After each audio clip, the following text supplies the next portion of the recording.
नमस्कार। आपका स्वागत है sir, Vipul sir. Thank you very much. आपका भी स्वागत है और आप मेरे व्यूअर्स को भी मेरी तरफ से hello, how are you all of you, and wish you all pleasant day and a pleasant coming year. Vipul sir, जैसे कि आपने 2009 से शुरुआत की थी इस इंडस्ट्री में।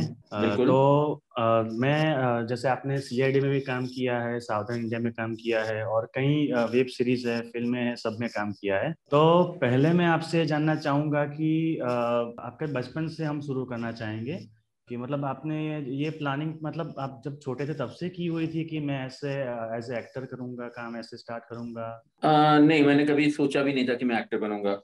मैं पहले इसके पहले टीचिंग इंडस्ट्री में था। I was an educationist okay. And I was too much involved in the profession in such कि मैं बच्चों को इस इंडस्ट्री की बुराई करता था ताकि वो पढ़ाई में ज्यादा ध्यान दे। पर अच्छा। कुदरत का खेल कुछ अलग होता है। मुझे नहीं पता था कुदरत मुझे वहीं पे लाके रखेगी जिसकी मैं बुराइयां करता हूँ। तो आप मतलब बचपन से क्या सोचते थे, क्या बनना चाहते थे आप? जैसे सबका सबका ड्रीम होता है। अ, मैंने वैसे आई वुड से कि कुदरत ने मेरे साथ ऐसे किया है कि मेरे को कहीं भी बहाव में समुद्र के बीच में डाल दिया और मुझे वहां से मुझे बोला कि अब तू तैरना सीख ले। तो कोई भी चीज मेरे हिसाब से नहीं हुई है, वेरी फ्रैंकली कहूं तो। हाँ, मेरे हिसाब से अगर कुछ हुआ है तो अभी जो फिलहाल मैं ऑडिशन की जो जानकारी देता हूँ वो मैंने एक स्ट्रैटेजी से पॉइंट ऑफ व्यू सोचा हुआ है। जैसे एक्टिंग तो मैं एक्टर बनना नहीं चाहता था, उसके पहले मैं एजुकेशनिस्ट था, तो एजुकेशनिस्ट मैंने सोचा नहीं था कि मैं एजुकेशनिस्ट बनूंगा। मैं पब्लिशर था तो पब्लिशिंग का सोचा नहीं था। So it all went on happening और मैं भी बहाव के साथ बहते गया। अच्छा, ओके। तो जैसे आपने भी बताया कि आपने ऑडिशन का जो है आप लोगों को इन्फॉर्मेशन देते हैं, तो उसके बारे में सवाल है मुझे कि ऑडिशन में आप किस तरीके से मतलब अपडेट देते हैं कि उसमें पर्टिकुलर मान लो कि ग्रुप वाइज होता है कि मिक्स ऑडिशंस होते हैं, उसमें अपडेट जो होती है उसमें। देखो, बात यह है कि ये एक प्रोफेशनल सर्विस है। अब जब लोग प्रोफेशनल सर्विस के पास से प्रोफेशनली उम्मीद रखते हैं तो उनको डेफिनेटली कुछ अलग सा देना होता है। तो अलग सा ये है कि ये जो मेरे ग्रुप से, they are only admin operated group, मतलब यहाँ किसी का good morning good evening messages नहीं होता, सिर्फ और सिर्फ ओके। मैं पोस्ट करता हूँ। मैं ओके। पोस्ट करता हूँ, फिल्म के बोलो, सीरियल के बोलो, काफी सारे ऑडिशन अपडेट सब जगह से मैं इकट्ठे करता हूँ। इकट्ठे कैसे करता हूँ, मेरे खुद के दो ग्रुप बने हुए हैं जिसमें सिर्फ और सिर्फ कास्टिंग वाले एडिड हैं। तो एक ग्रुप का आपको मालूम है कैपेसिटी 257 है, तो एक पूरा ग्रुप 257 का भरा हुआ है। दूसरे में कुछ करीब 60-70 है, तो 300 के आसपास के casting directors all over India के जो है उनके मैसेजेस मेरे को उस ग्रुप में आते हैं। अब ये ग्रुप में जो आते हैं उनको मैं लेता हूँ, उसको मैं छांटता हूँ, जेंडर वाइज मेल फीमेल अलग कर देता हूँ, और फिर एज वाइज भी अलग कर देता हूँ, और फिर मैं देता हूँ। और प्लस ऑफ कोर्स जो हमारे ग्रुप में, जो हमारी इंडस्ट्री में जो बदनाम लोग हैं, जो ब्लैक लिस्टेड लोग हैं, उनके मैसेजेस में फिल्टर कर देता हूँ। वो ऑफकोर्स मेरे ग्रुप में तो आते ही नहीं, बट बाहर से भी जो मैं मैसेजेस लेता हूँ वहां पर जो ब्लैक लिस्टेड लोग हैं उनको मैं फिल्टर करके फिर बाकी की मैसेजेस में मेरे सब्सक्राइबर्स को देता हूँ, ताकि मेरे सब्सक्राइबर्स हो सके तब तक ऐसे लोगों से दूर है, उनसे बच के रहे। उनका पैसे का कोई मतलब उनको एक्सप्लॉइट ना कर सके, उनके साथ कोई फ्रॉड ना कर सके। अच्छा, मतलब फिल्टर होके सब जो चीज़ें हैं वो ग्रुप में जाती है। तो जो भी बिल्कुल लोग हैं बिल्कुल। जो आपकी जो सर्विस लेते हैं, उनको प्रॉपर और जेन्युइन इन्फॉर्मेशन जो है वो आपसे मिलती है मतलब। Very true. हाँ हाँ। मतलब आप एज एन एक्टर भी काम कर रहे हैं, तो आपका शूट भी होता है, शेड्यूल होता है, और आप लोगों को ऐसे इन्फॉर्मेशन भी देते हैं। तो आप मतलब मैनेज कैसे करते हैं ये सारी चीज? देखो, एक actor is the most luxurious person on the set, in the sense कि हम सेट पे जाते तो बेचारे स्पॉट बॉय सुबह से आके बैठे हुए थे, कैमरा मैन आके लगाते, लाइटमैन लगाते, ये लगाते वो लोग। एक्टर का काम होता है जब उसका सीन होता है उसके आधे घंटे पहले उसको डायलॉग दिए जाते हैं। तब तक के लिए एक्टर सेट पे तो होता ही है, but he is not required on the set all the time. तब तक के लिए बैठे बैठे मैं व्हाट्सएप पे मेरा काम चल ही रहता है। और जैसे भी मैसेज आते जाते हैं, क्योंकि इतने सारे ग्रुप्स है, इतने सारे मैसेज है, तो मैं कॉन्स्टेंटली 24/7 चालू रहता हूँ। सिर्फ और सिर्फ जब मैं शॉट के लिए जाता हूँ उस वक्त कैमरा के सामने मेरा व्हाट्सएप में साइलेंट कर देता हूँ। अदर देन दैट 24/7 मेरा व्हाट्सएप ऑन होता है। अच्छा। और आपसे जो ग्रुप में जुड़ना है तो लोग आपको कैसे मतलब कॉल करके बात कर सकते हैं, व्हाट्सएप में मैसेज भेज सकते हैं, कैसे आपका कांटेक्ट कर सकते हैं? एक पिंग कर देंगे तो मैं मेरे ग्रुप में जुड़ने के चार्जेस वगैरह बता दूंगा। और फिर जैसे उनको पेमेंट कर लेंगे मैं ग्रुप में ऐड कर लूंगा। इसके अलावा अगर उनको कोई सवाल होता है तो सवाल अगर मुझे पूछते हैं और चैट करते हैं तो मैं चैट करना ये नहीं करता, मैं उनको बोल देता हूँ कि अगर कोई सवाल हो तो मुझे फोन करके पूछ ले। अच्छा, ओके। और भी एक बात है कि मतलब जो ये ऑडिशन है वो आप मतलब मुंबई के लिए सिर्फ इसमें होती है इंफॉर्मेशन, या और जगह के लिए भी है इंफॉर्मेशन? नहीं नहीं मतलब नहीं, जैसे ऑडिशंस अभी जो है, अभी जितने भी चल रहे हैं ऑनलाइन चल रहे हैं। तो आप कहीं से भी बैठे हुए कहीं के भी ऑडिशन दे सकते हो, क्योंकि आपको घर के बाहर तो निकलना नहीं है, अपने ही घर पे ऑडिशन की वीडियोस बना के भेजते हैं। तो मेरे पास से जो ऑडिशन की जानकारी आती है ऑल ओवर इंडिया की आती है। चाहे वो भोपाल में कोई शूट चल रहा हो तो उसकी भी ऑडिशन की रिक्वायरमेंट मैं ही पोस्ट करता हूँ। चाहे साउथ इंडिया की हो, हैदराबाद की हो, चेन्नई की हो, या नॉर्थ इंडिया की हो, जो भी रिक्वायरमेंट है सारी की सारी मैं पोस्ट करता हूँ। उसमें से आपको जहां पर फिट बैठते हो, अगर आपको बोला पैन इंडिया आर्टिस्ट चाहिए तो इंडिया में कहीं से भी आर्टिस्ट चाहिए तो आप कहीं से भी अप्लाई कर सकते हो। अगर वो बोले नहीं हम लोग पर्टिकुलरली भोपाल की चाहिए या मुंबई की चाहिए, तो फिर वो मुंबई के आर्टिस्ट उसमें अप्लाई कर सकते हैं। बट एज ऑफ नाउ जो जितने भी ऑडिशन चल रहे हैं सारे के सारे ऑनलाइन चल रहे हैं। तो आप कहीं से भी बैठे बैठे कहीं के भी ऑडिशन कर सकते हो। और अगर आप शॉर्टलिस्ट भी हो जाते हो तो it is a production responsibility, production आपको अपने खर्चे से बुलाएगा, खिलाएगा पिलाएगा रहने के, जब तक आपका शूट चलेगा तब तक। और इसमें जो होते हैं ऑडिशन, उसमें मतलब एड फिल्म होती है, सीरियल के होते हैं, फिल्म के होते हैं, मतलब उसमें बिल्कुल बिल्कुल, हर ऑडिशन। चीज के ऑडिशन की जानकारी होती है, चाहे वो फिल्म हो, चाहे वो टीवी सीरियल हो, चाहे टीवी कमर्शियल हो। डबिंग के भी होते हैं, प्रिंट शूट के भी होते हैं, रैंपो के भी होते हैं, वेब सीरीज के भी होते हैं, हिंदी भी होते हैं, मराठी भी होते हैं, भोजपुरी भी होते हैं। आई मीन एक एक्टर अच्छा। बनने के लिए एक्टर को जो जो चीजें जरूरी है सारी की तो सारी चीजें उसको ऑल अंडर वन रूफ मिल जाती है। इसलिए मतलब किसी बंदे ने मेरे को बोला सर आपने तो एक मॉल खड़ा कर दिया है, that is I called my self an audition mall also. एक मॉल में ओके। जैसे हर चीज मिल जाती है वैसे। अच्छा। और बात करते हैं तो मतलब ऑडिशन देने के लिए क्या प्रिपरेशन करनी चाहिए? मतलब आपने जो भी अपडेट दी है, तो लोग आपसे जुड़ चुके हैं, आप उनको रोज अपडेट भी देते हैं, तो उसके बाद एज एन एक्टर उसको क्या करना चाहिए ऑडिशन देने के लिए? उसको क्या प्रिपेयर करना चाहिए? देखो मैं ऑडिशन एक तो group wise, age wise, gender wise तो मैं अलग करता ही हूँ। अब अलग करता हूं, मतलब मेरे 16 से 30 वाला एज ग्रुप है। अगर आप 25 साल के हो, तो अगर आप 25 साल के हो तो आपकी स्क्रीन है 2-3 साल छोटी, मतलब 23 और 24 वाले में भी आप फिट बैठते हो।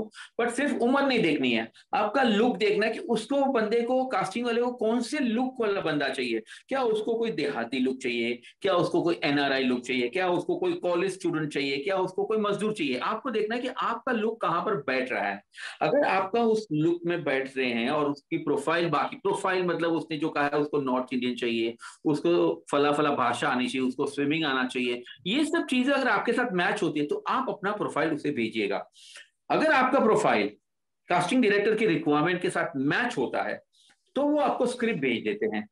उस स्क्रिप्ट को आप देखिए, स्क्रिप्ट को समझिए, स्क्रिप्ट के हिसाब से अपना ड्रेस कोड पहनिए, कैरेक्टर को समझिए, ऑडिशन के वीडियो बना लीजिए। आप खुद मत बनाइए घर में, या तो आप ट्राइपॉड पे स्टैंड पे लगा पे, या फिर किसी को बोलिए शूट करने को, और उस वीडियो को बाद में आप उनको भेज दीजिए। अगर आपने वीडियो में आपका जो एक्टिंग है उसके कैरेक्टर रिक्वायरमेंट के हिसाब से अपनी एक्टिंग मैच हो जाती है, वो डेफिनेटली आपको कांटेक्ट करेंगे। ओके, तो मतलब वो सामने से कांटेक्ट करेंगे हम? मान लो अभी ऑडिशन उनको भेजा है, तो फिर बार बार कॉल करके या ऐसा कुछ नहीं कर सकते हैं? वो सामने से ही हमें कांटेक्ट। कॉल नहीं करना, वो आपको खुद ढूंढेंगे। अगर आप उस कैरेक्टर में फिट है तो वो आपको पाताल से भी ढूंढ निकालेंगे, आपको उनको फॉलो अप करने की कोई जरूरत नहीं है।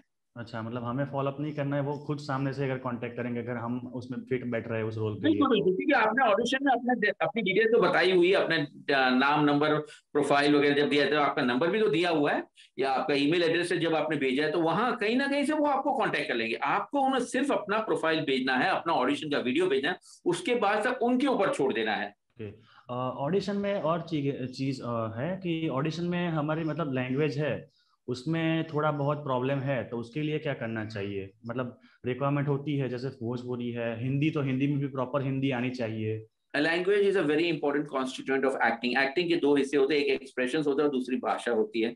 और भाषा के ऊपर अगर कमांड नहीं है तो आपको अपनी भाषा पे काम करना चाहिए, अपने डिक्शन पे काम करना चाहिए। एक भाषा एक अलग चीज होती है, मुझे गुजराती आता है, बट गुजराती में एक सूरत का डिक्शन अलग होता है, सौराष्ट्र का डिक्शन अलग होता है, अहमदाबाद का अलग होता है।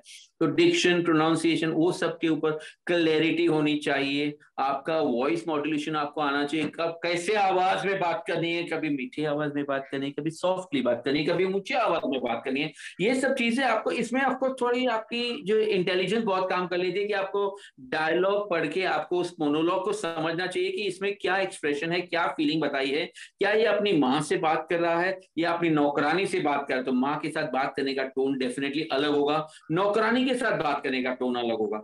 तो ये बात एक एक्टर को समझना बहुत जरूरी है, या एक्टर को एक इंटेलिजेंट होना बहुत जरूरी है, पढ़ा लिखा होना बहुत जरूरी है, ऑब्जर्वेंट होना जरूरी है। उसकी जो ऑब्जर्वेशन स्किल्स है वो बहुत इंपॉर्टेंट, कि हर कैरेक्टर के लिए उसका बिहेवियर बदल जाता है। एज ए सेड, अगर कोई रास्ते पर किसी भिखारी को जब 10 रुपए दे रहा है, उस वक्त का उसका जो देने का तरीका होता है, उसका बॉडी लैंग्वेज, उसका टोन होता है, और वही एक मंदिर के पुजारी को अगर दक्षिणा दे रहा है, तो दोनों में बहुत फर्क है। तो ये चीजें एक समझदार इंसान होता है वही समझ सकता है। देना ही इंपॉर्टेंट है कि किस तरह से देते हैं, बॉडी लैंग्वेज, शब्दों के जो यूज होता है, ये सब चीजें बहुत मायने रखती है, उसी को तो एक्टर कहते हैं। हाँ सही बात है। और एक बात है कि जो ऑडिशन देनी होती है, तो आजकल तो ऑनलाइन चल रहे हैं, पर जब कहीं पर जाते हैं हम, तो वहाँ से वो लोग स्क्रिप्ट देते हैं। तो अभी स्क्रिप्ट बिल्कुल। तो अलग अलग प्रकार के होते हैं। तो फिर उसमें उसको मतलब याद कैसे कर ले उस चीज़ों को। स्क्रिप्ट कई बार ऐसा होता है कि लंबी होती है, तो फिर वो याद नहीं रहती है, और उस तरीके से फिर परफॉर्म नहीं कर पाते हैं। देखो, स्क्रिप्ट को रटना नहीं होता है, कोई भी चीज को रटना नहीं होता है, स्क्रिप्ट को पढ़ लीजिए, कैरेक्टर को पहले समझ लीजिए कि कैरेक्टर क्या कहने जा रहा है, किसके साथ बात कर रहा है, उसका बॉडी लैंग्वेज क्या होना चाहिए, और फिर वो स्क्रिप्ट को 3-4 बार पढ़ के आप उस स्क्रिप्ट को अपने आप के अंदर उतार लीजिए, उस कैरेक्टर में चले जाए कि ये कैरेक्टर ये बोल रहा है। तो आपको रटना नहीं पड़ेगा, वो कैरेक्टर में जब आप घुसोगे ना, तो आपको समझ में आ जाएगी कि अच्छा मुझे ये बोलना है। अगर मुझे चोर का कैरेक्टर है और मुझे पुलिस ने पकड़ा हुआ है, वो डायलॉग में वो चीज है, तो मैं पहले जो चोर है उसकी बॉडी लैंग्वेज क्या होगी, पुलिस मेरे को मारेगी तो मैं क्या बोलूँ, वो एक थोड़ी सी समझदारी आ जाती है। फिर मैं वो स्क्रिप्ट 3-4 बार पढ़ लेता हूँ, और फिर अगर मैं जब कैमरा ऑन होते ही मैं जब ट्रांसफॉर्म होता हूँ उस कैरेक्टर के अंदर, तो अपने आप एक कलाकार के अंदर वो अपने आप वो फ्लो चालू हो जाता है, उसको बोलना नहीं पड़ता। एक नल खोलने की बात है, नल खोल दे पानी अपने आप जैसे आ जाता है। तो अगर आप सही कलाकार हो, अगर आप में वो टैलेंट है, तो आपने खाली स्क्रिप्ट समझ लिए कि आप चोर है और आप आज चोरी करते पकड़े गए हैं। वैसे आप खानदानी चोर नहीं है, बट आज मजबूरी में आप चोरी कर रहे थे और आप पकड़े गए हैं। तो अब आप वो डायलॉग पढ़ेंगे तो पता चलेगा कि आपको, हाँ यार, यहाँ तो मैं बेचारा लाचार हूं, और उस हिसाब से आपके चेहरे पे, आपके हाव भाव में, आपकी आंखों में ये सब अपने आप आ जाता है, अगर आप में वो टैलेंट है तो। नहीं है तो फिर खुदा बचाए आपको। और एक जो है वो एक्सप्रेशंस होते हैं, जो एक्सप्रेस करना होता है हमें। तो कई बार ऐसा होता है कि डायलॉग तो हो जाता है, पर फिर एक्सप्रेशन ऐसे नहीं आते हैं कि मान लो कुछ ऐसा है कि रोने का सीन है, या कुछ ऐसा सीन है, तो वो ऑन द स्पॉट नहीं आता है कई बार। तो देखो, एक्टिंग एक बात है, एक्टिंग इनबॉर्न तो होती है, बट साथ में थोड़ी ट्रेनिंग तो जरूरी है।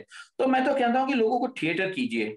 थिएटर करोगे तो क्या आपका एक्टिंग का ये जो अंदर की जो कला है वो खिलेगी। और हाँ, थिएटर एक्टिंग और कैमरा एक्टिंग में फर्क तो है, बहुत है।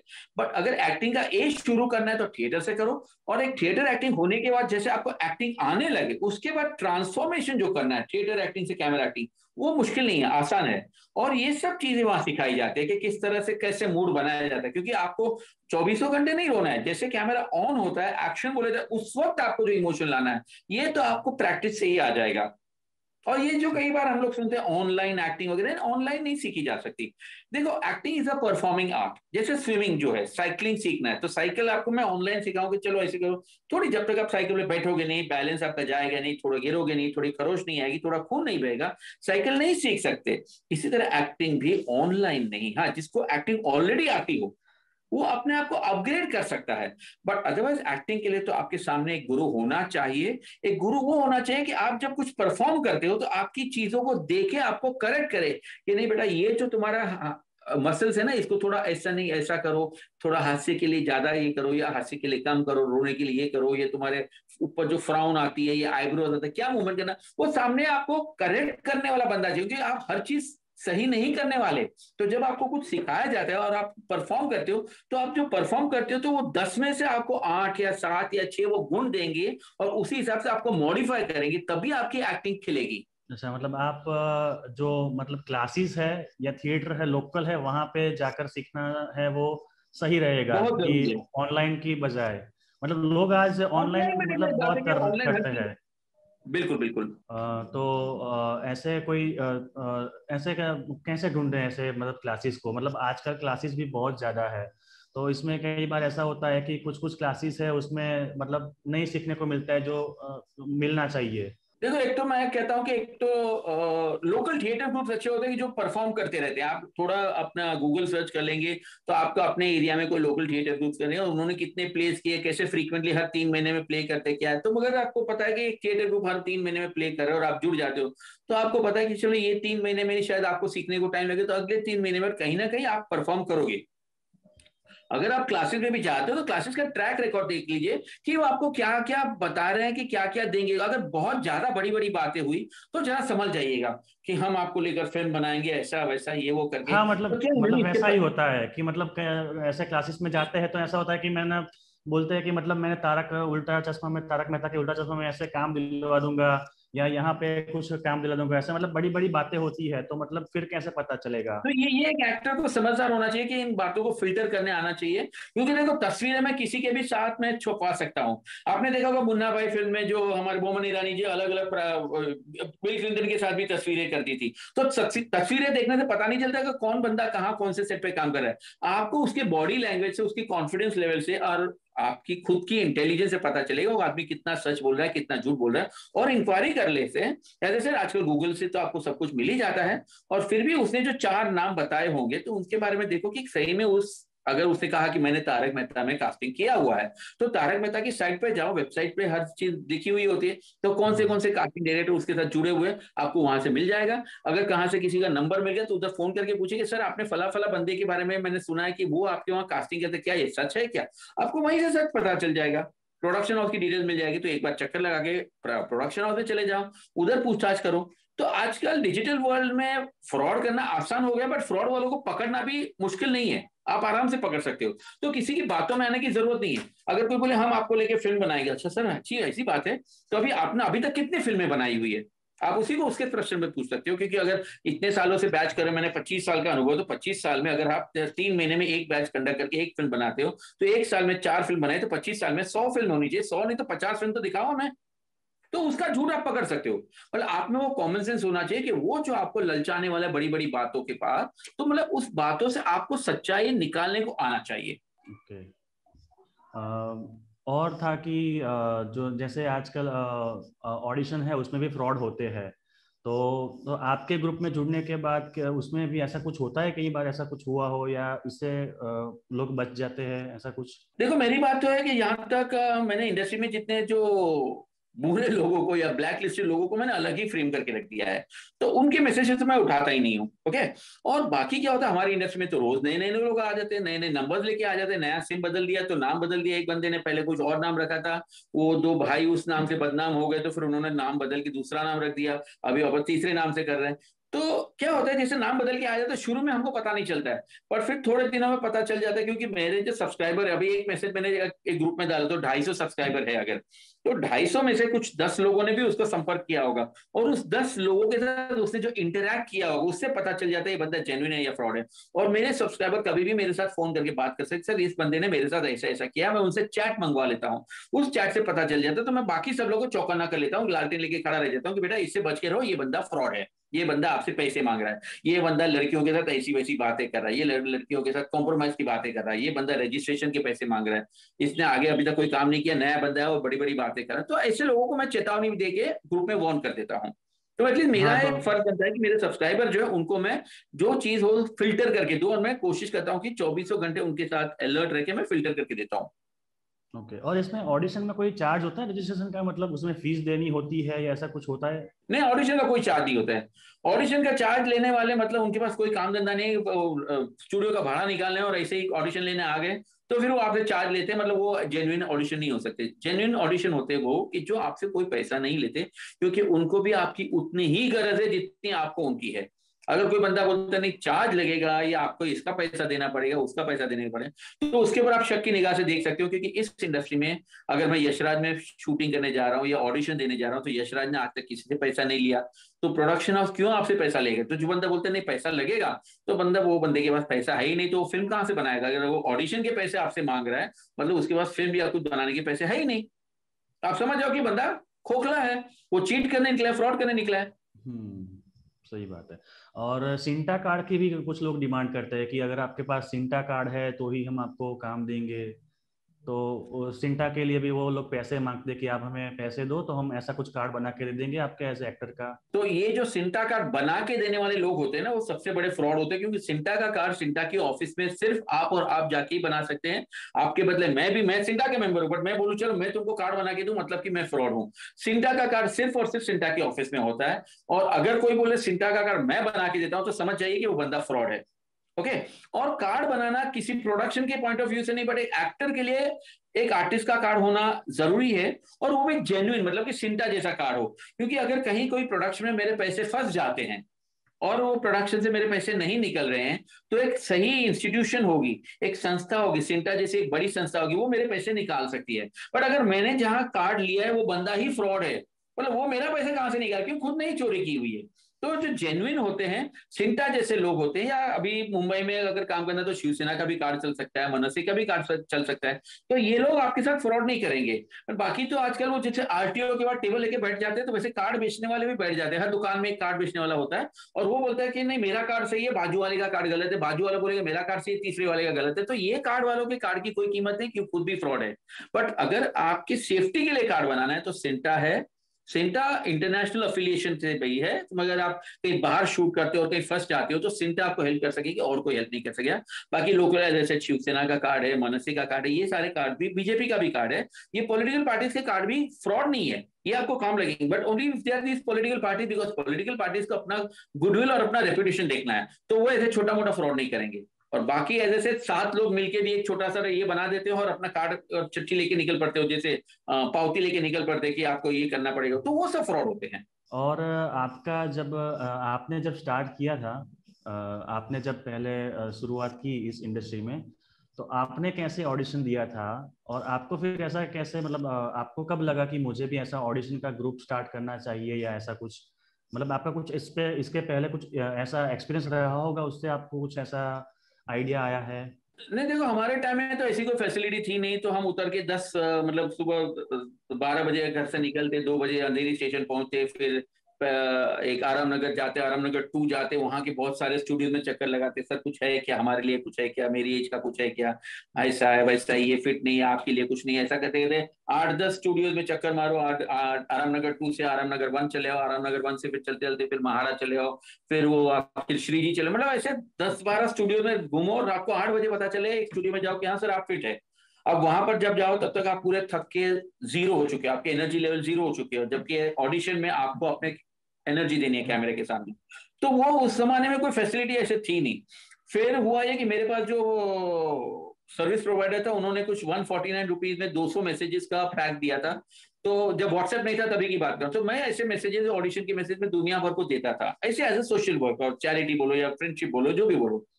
जब व्हाट्सएप शुरू हुआ, तो फिर मैंने व्हाट्सएप के जरिए मैंने क्या कहता था, ऐसे बहुत सारे मैसेज इकट्ठे करके मैं जितने ग्रुप में था, मैं ग्रुप में सब बांटने लगा। 50-50, 100-100 मैसेज जाते थे। तो एक तो मैं भलाई कर रहा था, बट लोग कंपेयर करने लगे, अरे यार तुम्हारे मैसेज की वजह से हमारा फोन हैंग हो जाता है, ऐसा वैसा। अब मेरी तो कोई गलती है नहीं, अरे आपके फीमेल के मैसेजेस ज्यादा होते हैं तो हमारे तो कोई काम के नहीं।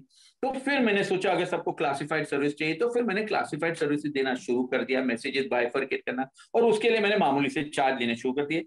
और वहीं से शुरुआत हुई एक प्रोफेशनल सर्विस की, कि आज लोगों को अगर एक्टर बनना है तो उनको कोई मुश्किल नहीं है, मेरे ग्रुप के साथ जुड़ जाए, और उनको सारी की सारी जानकारी फिल्टर होकर मिलती है। और ऑडिशन, जब ओपन ऑडिशन होते भी थे और अभी भी जब होंगे, तब उनको 10 जगह चक्कर काटने की जरूरत नहीं, क्योंकि मैं एज वाइज और जेंडर वाइज उनको सारी डिटेल्स अलग करके देता हूँ। उनको खाली जिस स्टूडियो में उनका ऑडिशन का काम होगा, वही 3 या 4 स्टूडियो में जाके अपना ऑडिशन देना है। 100 जगह चक्कर नहीं काटने, अपनी एनर्जी, अपने पैसे, अपना टाइम बर्बाद नहीं करना है। ओके। इसमें ऑडिशन में कुछ दो प्रकार के ऑडिशन होते हैं, कुछ शॉर्ट लिस्ट और ओपन।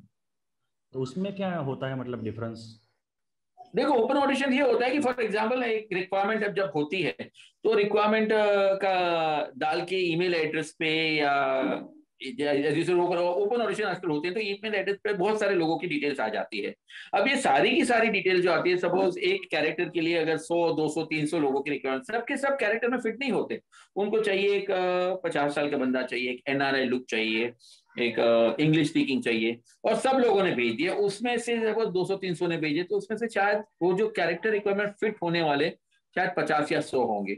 और वो 50 या 100 में भी बाकी सब प्रोफाइल देखेंगे कि इसका हमको नॉर्थ ईस्ट का लैंग्वेज चाहिए, हमको असमीज लैंग्वेज चाहिए, असमीज कितने लोग हो, ऐसे फिर सिलेक्ट करके ये सब में से वो पहले 100-200 थे, उसमें से 50 तक गया, 50 में से 10 है कि इनको सबको वो जो भाषा जो चाहिए, वो जो लुक जो चाहिए वो सब, इनको फिर ये शॉर्ट लिस्टेड ऑडिशन के लिए बुला लेते हैं। तो this is called short listed audition, कि पूरे झमेले में से जो काम की चीजें निकाल दो, वो उनको बुलाओ, that is a short listed audition. और कुछ आप अपनी जर्नी के बारे में बताइए, आपकी जो जर्नी रही है आज तक आपने जो काम किया है इंडस्ट्री में, तो उसकी आपकी जर्नी है उसके बारे में थोड़ा बहुत जानना है। जर्नी में तो ये कहूंगा कि इंडस्ट्री में काम बहुत है, बस आप सही हो और आपको सही लोग मिले। अगर आप सही हो तो जैसे आपको कास्टिंग वालों की जरूरत है, कास्टिंग वालों को भी अच्छे एक्टर्स की जरूरत होती है, तो आपके लिए काम बहुत है। बट सेट पे जाके नखरे मत करो, वक्त पे पहुंचो, छोटी छोटी चीजों में लड़ाई झगड़ा मत करो, अगर और मिनिमम टेक्स में काम कर दो। कई लोग ऐसे सेट पे जाके बहुत नखरे कर लेते हैं, ज्यादा डिमांड करते हैं, और जब टेक की बारी आती है तो एक सीन के लिए 15 टेक कर लेते हैं, 20 टेक कर लेते हैं। उतना टाइम किसी बात है नहीं, क्योंकि हमारी जो आज इंडस्ट्री जो है, सीरियल जो चल रही है, तो दिन में उनको 22 मिनट निकालने होते हैं, तो they have a time bound schedule, तो दे डोंट वांट टू, मतलब उनको मोगले आजम नहीं बनानी है कि आप एकदम बहुत ये करो वो करो। आप जो टेक देना है वक्त पे डायलॉग बोलो, सही ढंग से बोलो और जल्दी जल्दी निकल जाओ। तो I have had a very positive experience with the industry. Industry में मैं कुछ 2007 से 17 तक कुछ 10 एक साल मैंने एक्टिवली काम किया। अभी मैं एक्टिवली एज एन एक्टर नहीं हूँ, मैं एज ए ऑडिशन अपडेट्स और एक्टर काउंसलर के तौर पे ज्यादा काम कर रहा हूँ। छोटा मोटा शूट फिर भी कर लेता हूँ। अभी फिलहाल आप देख रहे होंगे एक सेबी की एड मेरी आ रही है, फिर एक और एड शायद आएगी बहुत जल्द। तो छोटा मोटा मैं काम कर लेता हूँ, बट बेसिकली मैं अभी एक्टिंग में उतना एक्टिव नहीं हूँ। लास्ट मैंने एक फिल्म की थी, गब्बर इज बैक। तो इंडस्ट्री में काम बहुत है, और अगर आप में डिसिप्लिन है, आप में टैलेंट है और आप मेहनत कर सकते हो, तो बस आपके लिए तो काम ही काम है। अगर आप में कोई ना कोई कमी रह गई होगी तो फिर ऊपर वाला आपको बचाए। और लास्ट में आप जो भी ये देख रहे हैं उनको क्या मैसेज देना चाहते हैं? मैसेज मैं देना चाहता हूं कि दोस्तों, ये इंडस्ट्री को एक नॉर्मल इंडस्ट्री की तरह देखिए, ग्लैमर छोड़िए, उसके बाद सोचिए कि जैसे एक डॉक्टर बनना है, एमबीबीएस के 5 साल का कोर्स करना पड़ता है, वकील बनने के लिए एलएलबी करना पड़ता है, तो हर चीज में यहाँ पर भी अपने आप को तैयार करके आइए और एक गोल लेकर आइएगा। और साथ में ऑफकोर्स ये इंडस्ट्री की बात मैं खास इसलिए करूंगा क्योंकि बाकी इंडस्ट्री के कंपैरिजन में ये इंडस्ट्री में सिक्योरिटी थोड़ी कम है। तो आप एक बैकअप प्लान भी लेके आइए कि अगर आपका तकदीर कहीं ना कहीं काम न करे, तो एटलीस्ट आप भूखे ना मरो और आपको कोई और खतरा ना हो। तो तैयारी करके आइए, एक्टिंग सीख कर आइए, एक्टिंग के बारे में छोटी मोटी जानकारी लेकर आइए, और इंडस्ट्री के बारे में थोड़ा होमवर्क करके आइए। एक्टिंग सीखना एक अलग बात है, होमवर्क करना एक अलग बात है, ये दो अलग अलग चीजें हैं। ये सब करके आइए, और एक फाइनेंशियल स्टेबिलिटी आपके पास हो, तो ये इंडस्ट्री आपके लिए अच्छी है, इन द सेंस कि आज नहीं तो कल, कल नहीं तो परसों कभी काम मिल सकता है। तब तक अगर आप अपने आप को सस्टेन कर सको। बट अगर आप एक बोलो सर मैं गरीब घर से हूं और मैं यहाँ कमाने आया हूं, तो सॉरी, तो ये इंडस्ट्री आपके लिए नहीं है। मुझे बोलते हुए बहुत बुरा लग रहा है, बट बंबई के रहने के, खाने पीने के खर्चे, और आप खर्चे तो होते जा रहे हैं, बट जैसे आप चाहते हो कि मैं बॉम्बे स्टेशन उतरूं और कल को कल काम मिल जाएगा, वैसे काम नहीं मिलता। तो ये सब तैयारी के साथ, एक फाइनेंशियल प्लानिंग के साथ आना जरूरी है। आपने खुद के सोशियो इकोनॉमिक बैकग्राउंड को समझना है कि क्या मैं ये अफोर्ड कर सकता हूँ, मेरे पास कितने साल चलने उतनी सेविंग्स है, कितना सही है, कितना गले, मेरे पे जिम्मेदारियां कितनी है। तो ये सब सोच समझ के आओ। तो बस सोच समझ के अगर आंखें खुली रख के आते हो तो इंडस्ट्री में काम बहुत है, आप बहुत कुछ कर सकते हो। बट अगर आप नादान हो और ऐसे उठ के चले आए कि मैं चिकना दिखता हूँ इसलिए मैं एक्टर बन जाऊंगा, तो फिर आपके लिए इंडस्ट्री गलत जगह है। और आपसे अगर कांटेक्ट करना है, आपके ग्रुप से जुड़ना है, तो आपका नंबर जो है वो हमें बताइए।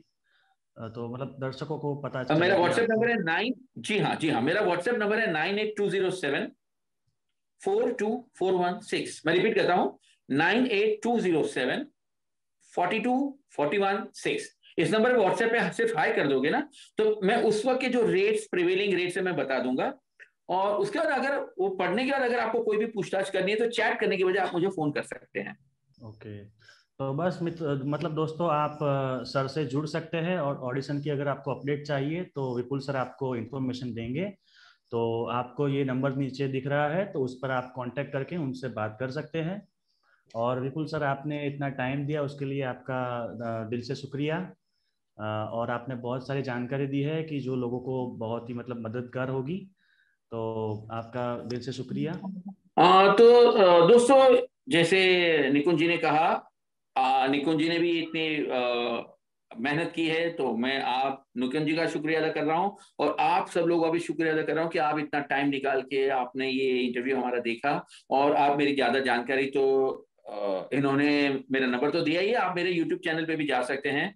जैसे आपको पता है मेरा नाम विपुल भट्ट है, तो मेरे चैनल पे भी आपको मेरे बारे में बाकी डिटेल्स मिलेगी, कांटेक्ट भी करना होगा। और जैसे निकुंज जी जो एक अच्छा काम कर रहे हैं, तो मैं आपको बताऊं कि मेरी चैनल पे मैं इंडस्ट्री के सही लोग नाम की एक सीरीज चला रहा हूँ, जहां पर जो कास्टिंग डायरेक्टर्स जो सही लोग हैं हमारी इंडस्ट्री के, उनके इंटरव्यूज में दिखा रहा हूँ, ताकि आप लोग सही लोगों से जुड़े और कहीं गलत फंस न जाए। जैसे टोटल सोशल वर्क और चैरिटी पॉइंट ऑफ व्यू हो रहा है, तो आप मेरे चैनल पे भी जा सकते हैं, और कभी कोई भी आपकी तकलीफ हो तो आप निकुंज जी से तो कांटेक्ट कर ही सकते हैं, और उसके अलावा मेरा भी डिटेल्स आपके पास है, तो आप एनी टाइम वेलकम है। टेस्टिमोनियल्स मेरे यूट्यूब पे चैनल पे लगे ही हुए हैं, आपको ओके। दिख जाएंगे मेरे यूट्यूब चैनल पे, बहुत सारे टेस्टिमोनियल्स हैं।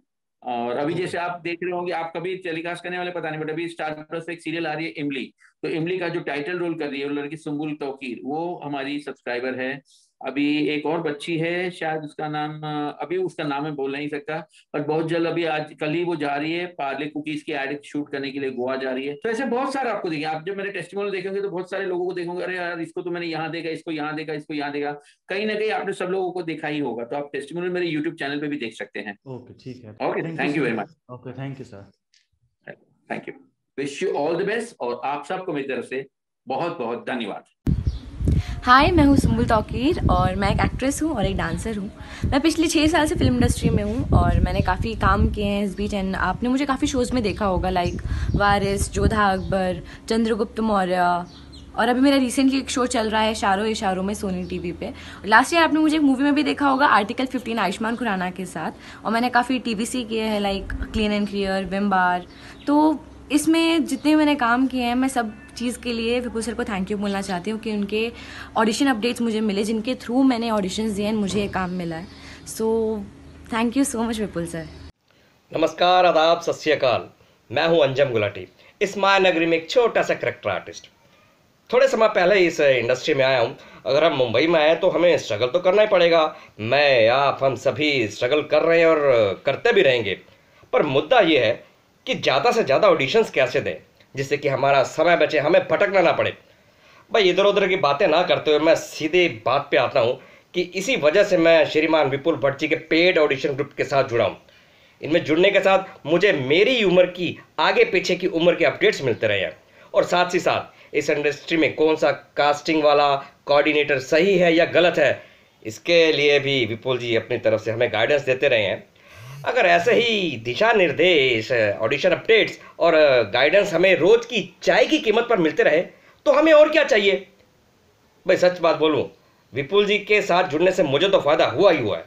अब आप लोग देखिए, आपने किससे, कैसे और क्यों जुड़ना है, कैसे फायदा लेना है, ये आपके ऊपर डिपेंड करता है। शुक्रिया। हाँ, मुझे फायदा हुआ है, आप भी उठाइए। हेलो एवरीवन, मेरा नाम माहीमिलन कानानी है। मैं विपुल भट्ट सर की ऑडिशन अपडेट ग्रुप की एक मेंबर हूँ।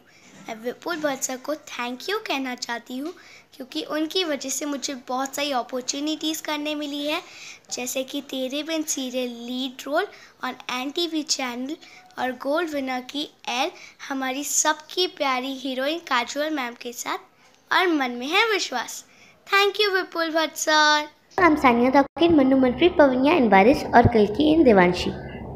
आज मैं आपको एक बात बताने वाली हूँ। जब मैं और मेरे पापा मुंबई में पहली बार आए थे तो हम यहाँ पे किसी को नहीं जानते थे, लेकिन उसके बाद पापा ने विपुल भट्ट डेली ऑडिशन अपडेट्स को सब्सक्राइब किया।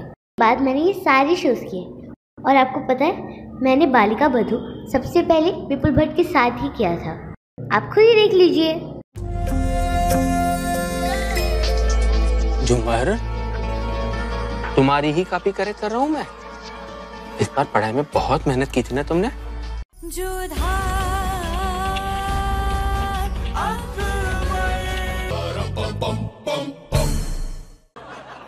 आलिया, चलो गेम खेलना बंद करो वरना पापा गुस्सा हो जाएंगे। ठीक है, हो जाए तो।